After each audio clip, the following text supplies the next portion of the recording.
What's up? What's up? What's going on, everybody? It is DeMarcus, your Empowered King, reminding you to be empowered, stay empowered, and give empowerment. And to my left, this is Mr. Just My Thoughts himself. What's happening? Man, look, we got somebody special. Hey, brother. Hey, look, we should have drum rolls and all that stuff once we get a studio, but man, for right now, I'm like, Hey, the next time we have the whole little explosion. Yeah, the whole, I'm telling you. Yeah, because this was a special, this special show, man. I had a special shirt, man. you know, because man, I don't even have the words. Yeah, I'm saying. Yeah. Ladies and gentlemen, we have the one, the only Coach Killer Kammmm in the building. Man, dude. we're gonna add the fake clap.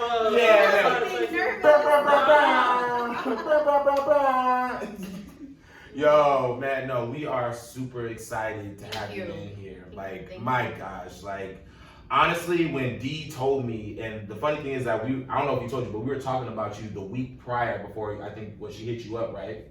No, it was probably like 2 weeks. 2 weeks. It's crazy. Yeah. Tell him. Yeah. So I just randomly hit him up one time. And I was like, hey, bro, I got this idea to do this show about boxing trainers, but female boxing trainers in particular. And I was telling him because I've always been fascinated, like the story of Ann Wolf and seeing her relationship with, what's my man? Is Kirkland? Yeah. And just seeing how you seen the importance and the passion in which, like it was more emotion than business, like with her. And so then I've seen a lot of your work, and I've just seen female trainers as a whole, and it's a certain passion that you guys have with that. So, and I was telling him because he shares the same passion for the sport, right? And so like I short story long. Yeah. I just told him like, man, I had this idea. Like I always been fascinated with it, and I would love to sit down with Kammmm and you and pick y'all brains. I had this episode, and then like you said, look at God. Look at God work. Right. And 2 weeks later, we had a conversation, and here you are. Right. Yeah. You know, like they say, speaking into existence. Hey, and that happened, man. Cause like I think what's funny too for me was that like I think I just started following her I started following you like maybe about a month or two ago, and I was just like, yo, I'm like loving the passion. Like I think the one I was watching is like one of the little girls that you were actually working with, and I was like, ooh, I can't wait to get my daughter working with her, cause I can see that right there, right? And so no, like I was like really tripping out. And I'm like, yo, the passion you put into every single day. And you even told us earlier, like, yo, you waking up at like 3:30. Yeah. Like, man, like, so tell us this. Like, tell us this work that you putting in. Like, so what time does your day start? What happens throughout the day? Like, if you don't mind us asking. Absolutely. So I wake up again, 3:30. I'm, getting ready for my day. I need my coffee first of all. Yeah. You want them Starbucks? Man, Starbucks. Wherever, Jack in the Box. Yeah, hey, whoever got it. Right, whoever got the coffee, I need it. And then I'm running, and then I'm getting my son ready. I have a 15-year-old son. Well, he's 16 now. Oh my God, I'm so sorry. He just had his birthday too. He gonna kill me. And then I start my day 6 a.m., 7 a.m., 8 a.m., 9 a.m. I'm talking about throughout the day I got clientele. Wow. Okay. And then factor in there my fighters. Kammmm, can you do this with me? Kammmm, can you do that with me? Yeah. Kammmm gotta go run errands. Kammmm gotta take phone calls. Kammmm gotta do interviews. It's nonstop. So now, like, when did you notice, like, okay, like, as far as like coaching, like, when did you like, all right, you know what? Now I really like this is what I really want to do, or like I'm really into this. When did you start noticing that? I had a client 2 years ago tell me if it wasn't for me, she wouldn't have left her abusive husband. Wow. Yeah. Wow. Like that's some deep stuff right there. Right. Now, does that relate to you in any way? Absolutely. Yeah. I've been in that type of relationship, and I know what it feels like to not have anybody help pull you from that. Wow. Having to pull yourself is one of the hardest things to do, because that's all self-inflicted. So when somebody breaks you down internally and emotionally, you have to literally dig deep to where you don't even think you have it no more and pull yourself out of that situation. Wow. I'm here to not have any woman deal with that anymore. Yeah. I'm here to make sure I help you get yourself out of that. Wow. Women, men, kids, whatever the case is. Yep. So it almost sounds like it runs deeper than just boxing. Absolutely. Wow. Yeah. That's crazy. That's an inspiring story. Yeah. You had another question? Nah, you go ahead on this one, man. I'm still getting my bearings together. You know, you had to dig deep to find that. Did you have anything other than your son? Or was your son the main motivation behind that energy that bring that strength out of you that you didn't know you had? Man, my son has seen me through it all. Right. And to see my son's face, the difference in my son's face then when I was in that position to now is all that I need to keep going. Wow. Because before it was more like a distress, like my mom does not need to go through this. Right. Now it's like, look at my mama. Yeah. Look at what she doing. The difference is immense to me. So wow. Yeah. That's definitely gotta mean the world. Yeah. So like, okay, so then I want to kind of put this out there. Then is it like, or as a matter of fact, what would you say? So the Kammmm today, what would you have said to the Kammmm back then that was going through the abuse, that was going through all that pain, if you will? What would you say to her? Stop being weak. Ooh, why that? Because I was weak. Cut it out. You know better. Wow. That's it. Hey, that speaks volumes to me, buddy. I was like, I'm saying like that level of honesty you gotta have with yourself is what pulls you out. So I know you've been talking about it a little more. Everybody always see one thing, like the strength in the way that you speak on camera, off camera. You know, consensus. This what we doing is about having them conversations that we are not having. Everybody always want to talk about the success and that you look so strong, but when the camera's off, you go behind the closed doors. Yeah. What is that like? If you don't mind touching on that. I just had this conversation with one of my best friends. I was actually just in a relationship, and that man used me for my boxing. What's the word for it? Clout. Ooh, clout chasing out here. Yeah. Okay. So here I am giving all these speeches to these women, but yet here I am being used still. Wow. It's like nobody really understands how hard it is for me to bear everyone's problems on my shoulders and still have to deal with my own. Man. Yeah. Sounds like being a man. Man, that's what I'm saying. Like I think that's just being human in general. Yeah. Like, dude, I think like the worst part for me is like, yo, when you give some great advice, and sometimes you don't even know, like, oh, damn, I just gave some great advice right there. That was dope. Then all of a sudden you go home like, dang, I didn't even take my own advice. I'm in that same situation. Bruh, like, I feel like that's an everyday thing. So no, I feel that on a major level. Right. Okay. But No, go ahead. what is that on the like I said, when the cameras is off and everybody go home and you done put all that energy, you know what I'm saying? And once you get home behind them doors, how do you get out of that space? Because you're not really speaking about it to anybody at that moment. You only just sitting there with your thoughts. Like how do you, because you're digging up old wounds that you didn't walk past, but you know that's still a battle within itself. I'm not gonna lie to you guys. Yeah. I bury myself in work. I do. To try to get away from the reality of I go home and I deal with what I'm still dealing with and what other people are dealing with. I bury myself in work. And then when the opportunity presents itself again, then I tackle it then. It's just a lot to bear. Right. It really is. It really, really is. I know on camera, it's like, oh, she's like, yo, people don't know. Sometimes I be like in my car and I just be thinking, like, this is crazy. Yeah. Wow. Nah, I think I was having a conversation. I don't know if it was with you. I don't know if I was having a conversation with you, D, but I was basically talking to somebody. I was like, man, there are times, like, especially after a session, like when you put all your energy into something, like when you trying to teach, you trying to coach and all that, and all of a sudden you just be sitting, you just like, in like that daze, like that, like, God, man. And it don't even have to be anything like stressful that happened that day. The day could have went like perfectly well. Facts. And then you just be like, wow. Just kind of got to sit there and marinate through that. Bro, like I can't tell you, like, and one of my life coaches was like telling me about like you really got to take that time, because during that process, like sometimes people forget to separate themselves from the actual situation the entire time. You feel me? So no, like I'm feeling that on a major level. That's crazy. Absolutely. All right, so let's come up out of the sentiment a little bit. We'll come back into it. You know, we got to bring this roller coaster type thing. So now, All right, I'm gonna start off with something light. All right, the fight that's going on today, what was it? Jake Paul versus I think it's Ben. Don't ask me about that. Let us know how you really feel. Yeah, go ahead, tell people how you feel. Look, I have my own stipulations about it, but I'm gonna go ahead and make. Listen, if there's boxers out here that give their life to this facts. Mm-hmm. That will train day in and day out, sometimes even sleep in the gym. Man. But because you are a YouTuber, you make millions of money, and you have the clout that you have, gives you the right to step on that stage and make a mockery of my sport? Yo. So can I ask you an honest question? Absolutely. Yeah. Do you blame the player or do you blame the game? Now. Woo! Oh Lord, we don't now got into wait, it. I don't blame the player. If the opportunity is there, take the opportunity. But don't sit here and call yourself a boxer. Call yourself an exhibitionist.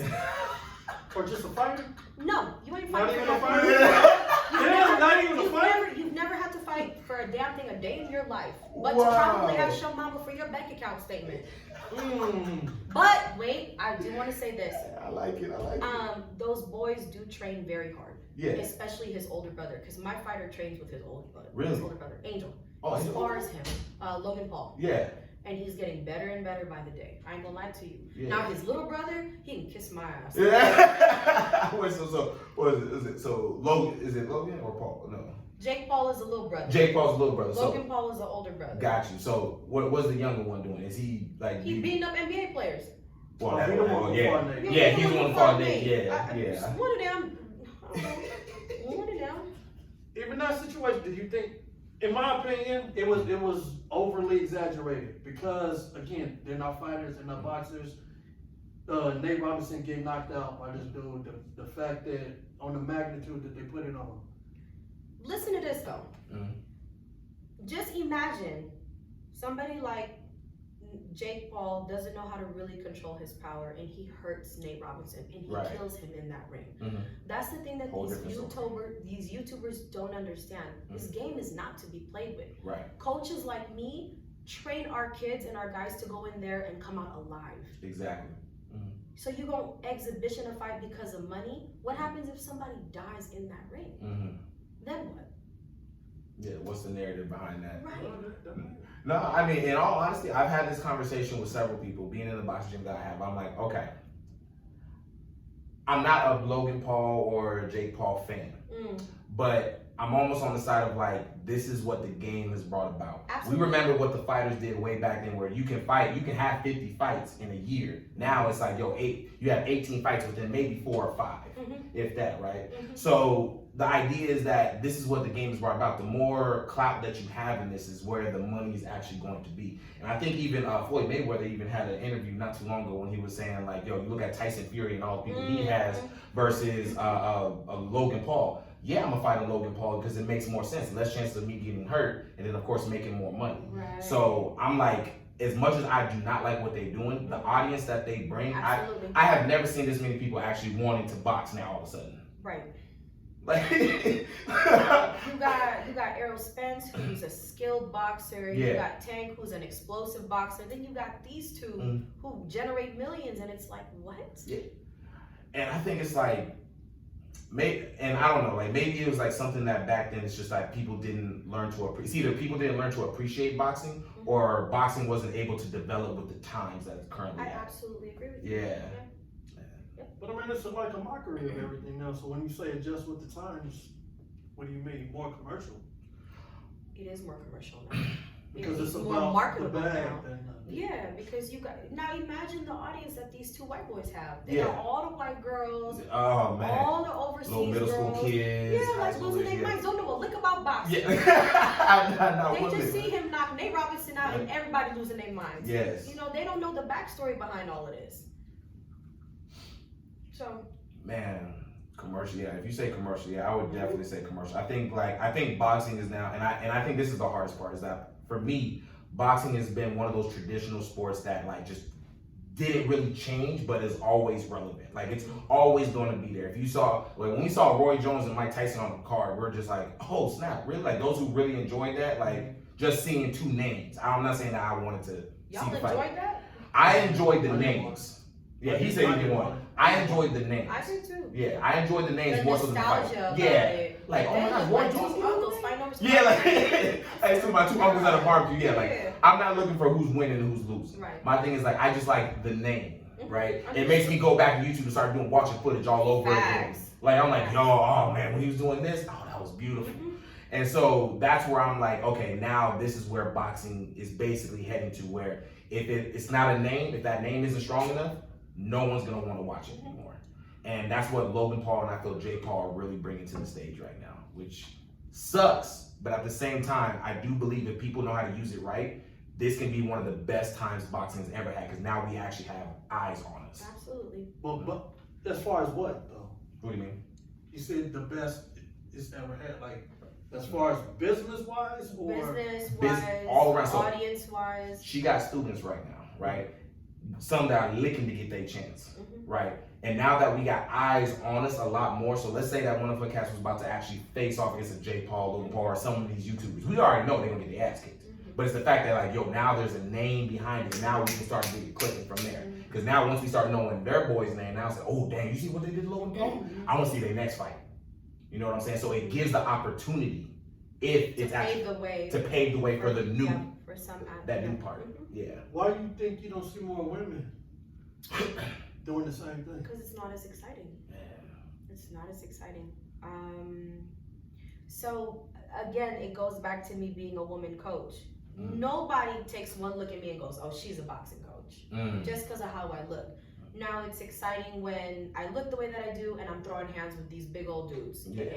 I mean, not to say it like that, but it is about sex sometimes. Sex sells when it comes to boxing. That's why they got the ring girls. Yeah. You know, oh no, here's Coach Kammmm, here she's holding mitts for whoever, and she looks like that.